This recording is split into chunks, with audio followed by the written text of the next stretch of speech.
मैं विपक्ष की इस बात से सहमत हूं कि वहां पर हिंसा का तांडव हुआ है। उनसे ज्यादा दुख हमें है। ये जो घटना हुई है वो शर्मनाक है। उस घटना पर राजनीति करना इससे भी ज्यादा शर्मनाक है। मैंने पत्र लिखकर अध्यक्ष जी से मांग की थी कि मैं चर्चा के लिए तैयार हूं, इसमें समय मर्यादा मत बनाइए। मान्यवर, अब मैं इस सदन में मणिपुर की बात करना चाहता हूं। मान्यवर, मणिपुर में जो हिंसक घटनाएं हुई है वो क्यों हुई है, क्या स्थिति है और इससे निपटने के लिए हमने क्या कुछ किया है, इसकी डिटेल बात मैं अभी करूंगा। परंतु मैं विपक्ष की इस बात से सहमत हूं कि वहां पर हिंसा का तांडव हुआ है और इस हिंसा के तांडव से कोई सहमत नहीं हो सकता। मान्यवर, हम भी सहमत नहीं हैं। उनसे ज्यादा दुख हमें है मान्यवर, परंतु ये परिस्थिति जन्य है। मैं बताना चाहता हूं, इसी घटनाओं का कोई समर्थन नहीं कर सकता। समाज के नाते हमें शर्म आई, इस प्रकार की घटनाएं वहां हुई है, इससे कोई इनकार नहीं। परंतु ये जो घटना हुई है वो शर्मनाक है। उस घटना पर राजनीति करना इससे भी ज्यादा शर्मनाक है। मान्यवर,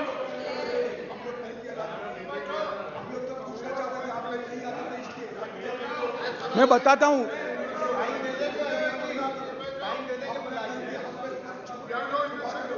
ओके, प्लीज।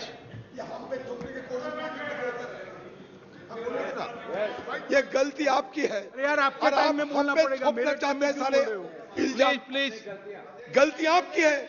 हम तो सवाल पूछने वाला है और आप हमारे ऊपर दोबारा इल्जाम थोपने की कोशिश कर रहे हैं। सियासत तो आप कर रहे हैं, हम कहां सियासत किए।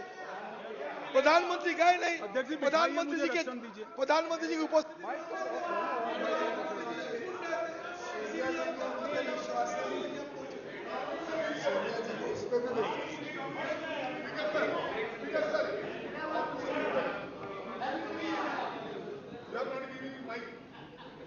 मान्यवर,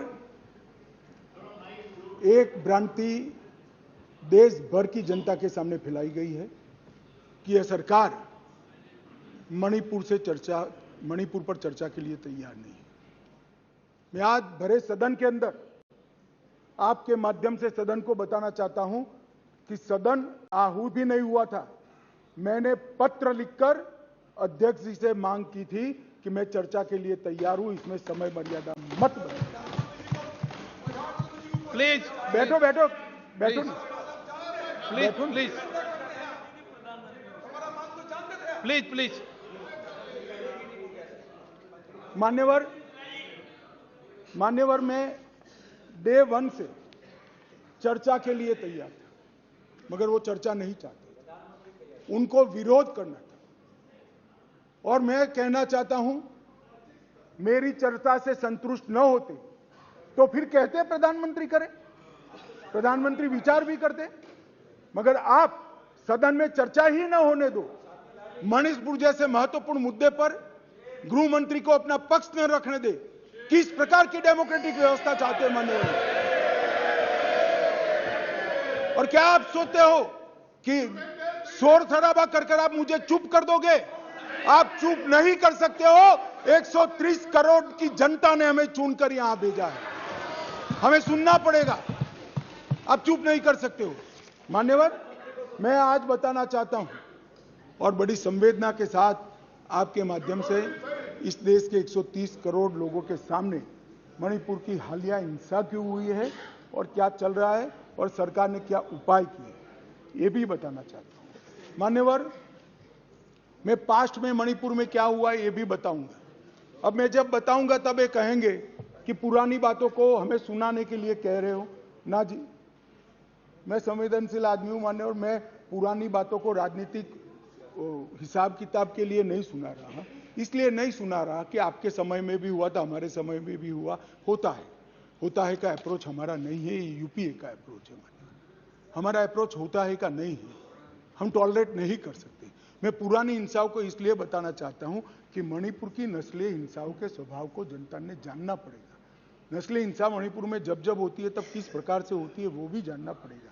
इसलिए मैं पुरानी हिंसाओं को भी रखूंगा। आपके मन में ये भ्रांति न हो, ये सवाल ना आए कि पुराना क्यों बता रहे। मान्यवर 6 साल से करीब 6.5 साल से मणिपुर में भारतीय जनता पार्टी की सरकार है।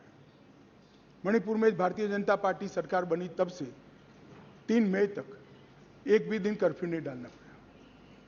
मैं मेरी बात आग्रह के साथ कहना चाहता हूं, मणिपुर में भारतीय जनता पार्टी की सरकार के 6 साल पूरे हुए। 6 साल में मणिपुर में एक भी दिन कर्फ्यू नहीं डालना पड़ा।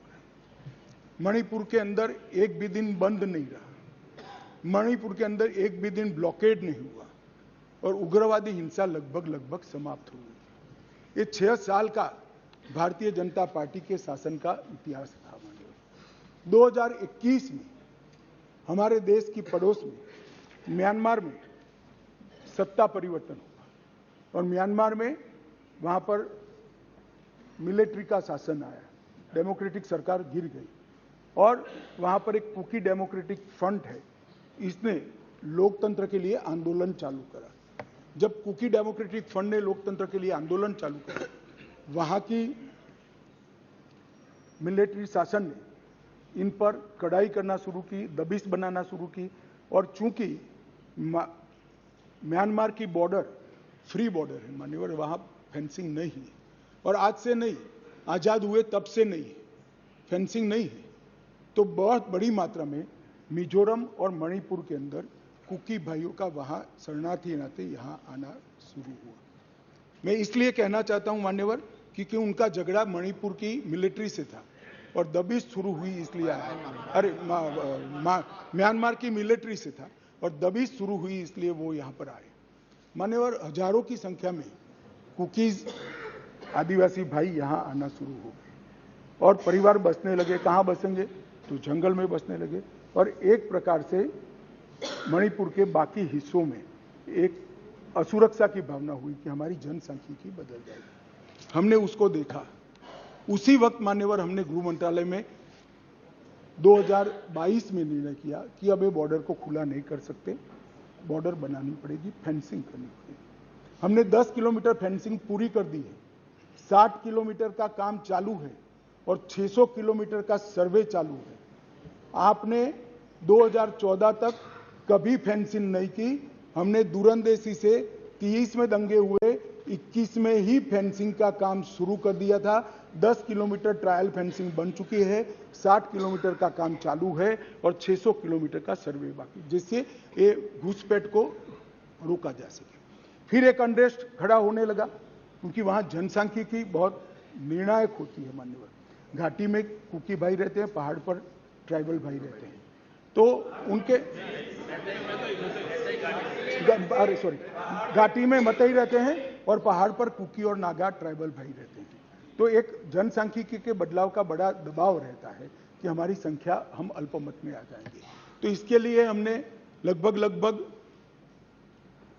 जनवरी महीने से हमने वहां पर जितने भी शरणार्थी आए थे उनको एक परिचय पत्रक देने की शुरुआत की। उनका थंब इंप्रेशन लिया, आई इंप्रेशन लिया और थंब इंप्रेशन और आई इंप्रेशन को वोटर लिस्ट और आधार कार्ड के नेगेटिव लिस्ट में डालने का काम किया। ऐसा नहीं है मान्यवर कि यहाँ गृह मंत्रालय के कंट्रोल रूम में कोई आंख मूंद कर हुआ।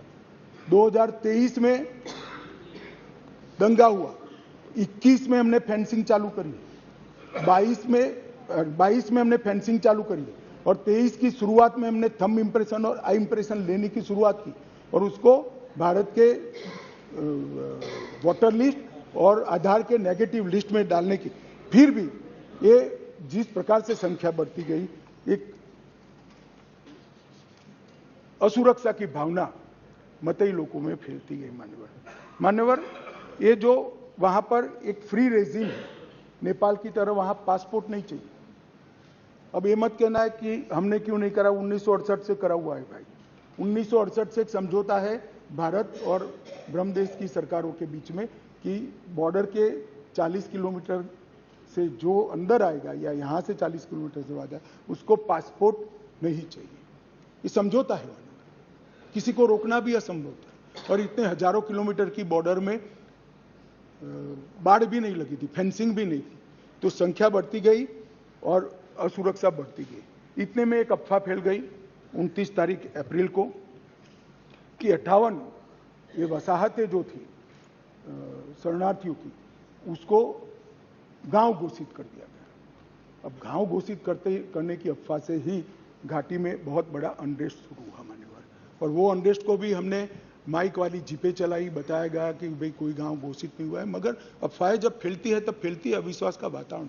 और घोषित जंगल गांव घोषित किया, जंगल गांव घोषित कर, जो वसाहतें थी उसको, तो उनको लगा है परमानेंट अब यही बस जाएंगे, तो एक अनरेस्ट खड़ा हुआ। उसके बाद में आग में तेल डालने का काम हाईकोर्ट मणिपुर के अप्रैल महीने में आए हुए एक फैसले ने कहा, जिसने सालों से पड़ी हुई एक लंबित पिटीशन को अचानक चलाया।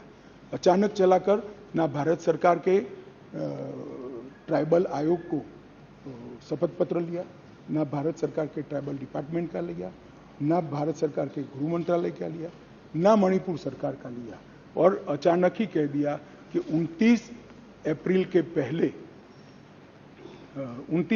पहले इस मतई जाति को ट्राइबल घोषित कर दी गई। इससे पहाड़ पर बहुत बड़ा अनरेस्ट हुआ, ट्राइबलों में बड़ा अनरेस्ट हुआ कि अब मतई ट्राइबल बन जाएंगे तो हमारी नौकरियों में स्पर्धा का भाव होता है, और स्वाभाविक है एक कोई कानूनी प्रक्रिया के बगैर एक ऑर्डर कर दिया गया, जिसके कारण ऊपर भी, नीचे ऑलरेडी अनरेस्ट चालू था, ऊपर भी अनरेस्ट हुआ, और 3 तारीख को एक रैली के अंदर एक क्लैश हो गया मानी, और क्लैश होने के बाद दंगे चालू हुए जो अब तक अशांत परिस्थिति को बनाए हुए हैं।